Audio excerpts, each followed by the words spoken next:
Hi everybody, Dan Ullman, Matt Bernier, the DRF.com Formulator Race of the Day for Sunday, May the 14th. Race number 8 at Woodbine. We're going 6 furlongs on the Tapeta surface, and it's the Ballade Stakes for fillies and mares. Let's take a peek at this field. We have a field of 8, Matt.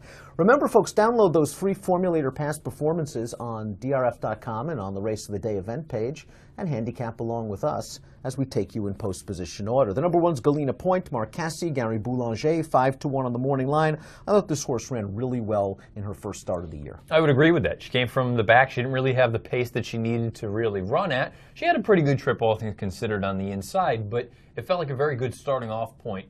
I think you bring up the biggest concern that I had. Maybe she wants a little bit more ground. That's a major concern. The fact that she seems to want to run second a lot is also somewhat worrisome. 9 seconds from 24 lifetime starts.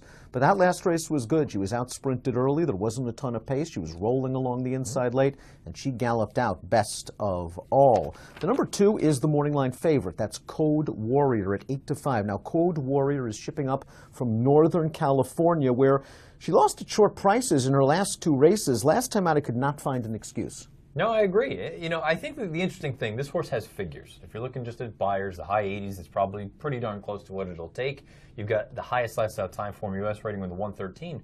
I don't know. I feel like if this horse is anything close to 8-5 that she is in the morning line, isn't she just a terrible underlay? I agree. A lot of gaps in this work tab as well. We haven't seen this filly since March the 18th. 18-day gap, then another 22-day gap. We'll see what we get from Code Warrior, but at least she should show some speed. I think you and I would agree that the horse that they all have to beat is the number 3, River Maid, who is as consistent as the day is long. She finished second in the Whimsical in her seasonal debut, and unlike a couple of others, the top 4 finishers or so, many of them saved ground. This one took the long way around. Yeah, widest of all. She came on at the end. You know, this is an honest horse. She's going to show up. She's going to give you an effort. Sometimes it's good enough, sometimes it's not. But you look at the career box. I mean, 7 for 15 lifetime, nothing to sneeze at. One thing I'm a little bit concerned about the trainer, Robert Tiller, past 5 years, second off the layoff, non-graded stakes, 1 for 21.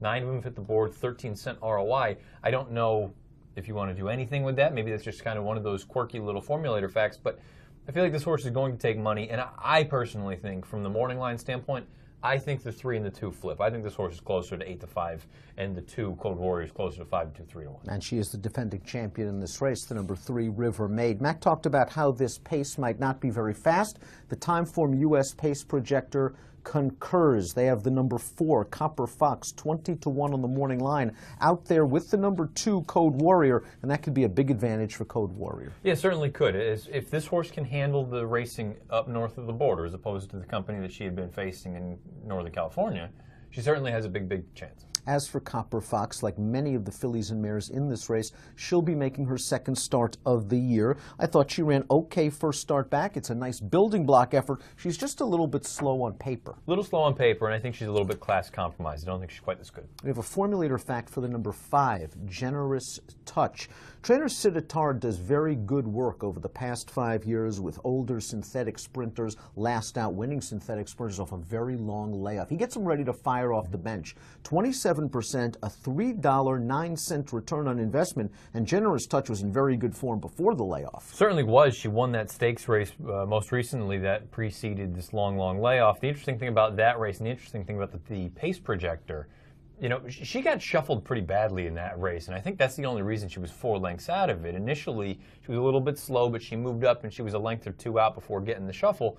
She came on very well at the end. I think the 6.5 was pushing it, and I know they tried to stretch her out, but all of her one-turn races last year were good. If she's ready to go off the bench, I also don't think she's going to be quite as far back as the pace projector thinks she's going to.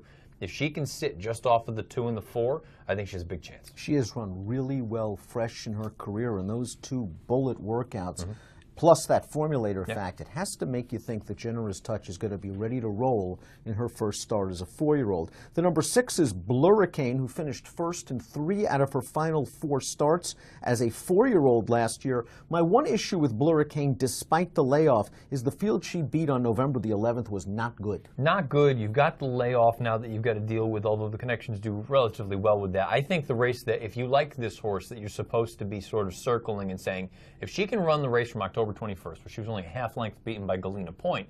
Galena Point's going to be a fraction of the price that Blurricane is. If you think she can get back to that, maybe she's a play.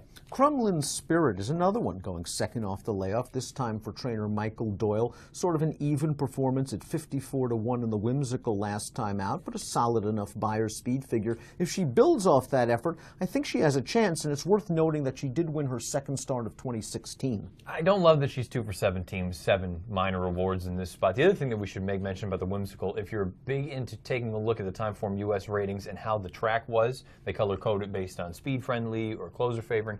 They had Woodbine that day as a little bit on the speed friendly side. So these horses trying to come from off of it, they were probably up against it a little bit. I don't know that she's good enough to win, but I think she can get a piece of the number. Sparkles Girl, the number 8. We have a negative formulator fact for her trainer, but this horse is 15-1 on the morning line.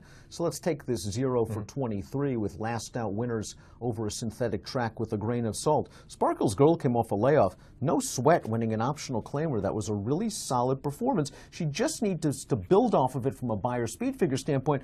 But then again, this is only start number 10. She might have some upside. Yeah, she's lightly raced in a newly turned or a second out 4-year-old. There's no reason to think that she can't work out a good trip in here. I think it's going to be up to MJ and Wilson to figure out where we're going to position. She'll be aggressive. I think you've got to be aggressive because I don't think you want to try to start running with Rivermaid or Galena Point or any of the big closers. I think you want to be aggressive. Let's take a look at our top selections for our Sunday formulator race of the day. Matt, you're going with Generous Touch, 6-1 on the morning line. Yeah.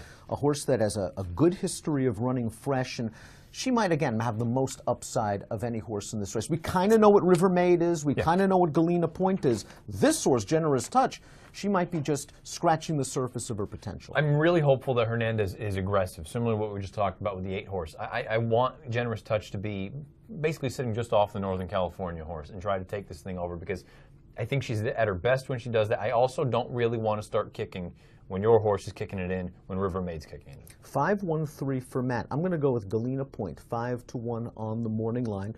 Matt mentioned in the Timeform US past performances mentioned maybe a little speed-friendly track last time out in the Whimsical. Now, a lot of times inside and speed go hand in hand, and Galena Point never strayed from the rail. Maybe she was aided by staying inside, but I like the way she finished up. I love the way she galloped out. She now has a race under her belt. Now let's get a little bit more pace than is expected. 1, 2, 3, and 7 for me in the Ballade, race number 8 at Woodbine. If you happen to be playing the Sunday Woodbine card from home, VIP for a week, just go to drfbets.com/VIP. Start off with a $300 bonus. Lots of handicapping and past performance-related goodies as well. Easy choice. drfbets.com/VIP. Approximate post time for the Ballade, race number 8 at beautiful Woodbine on Sunday, 4:52 Eastern. Best of luck.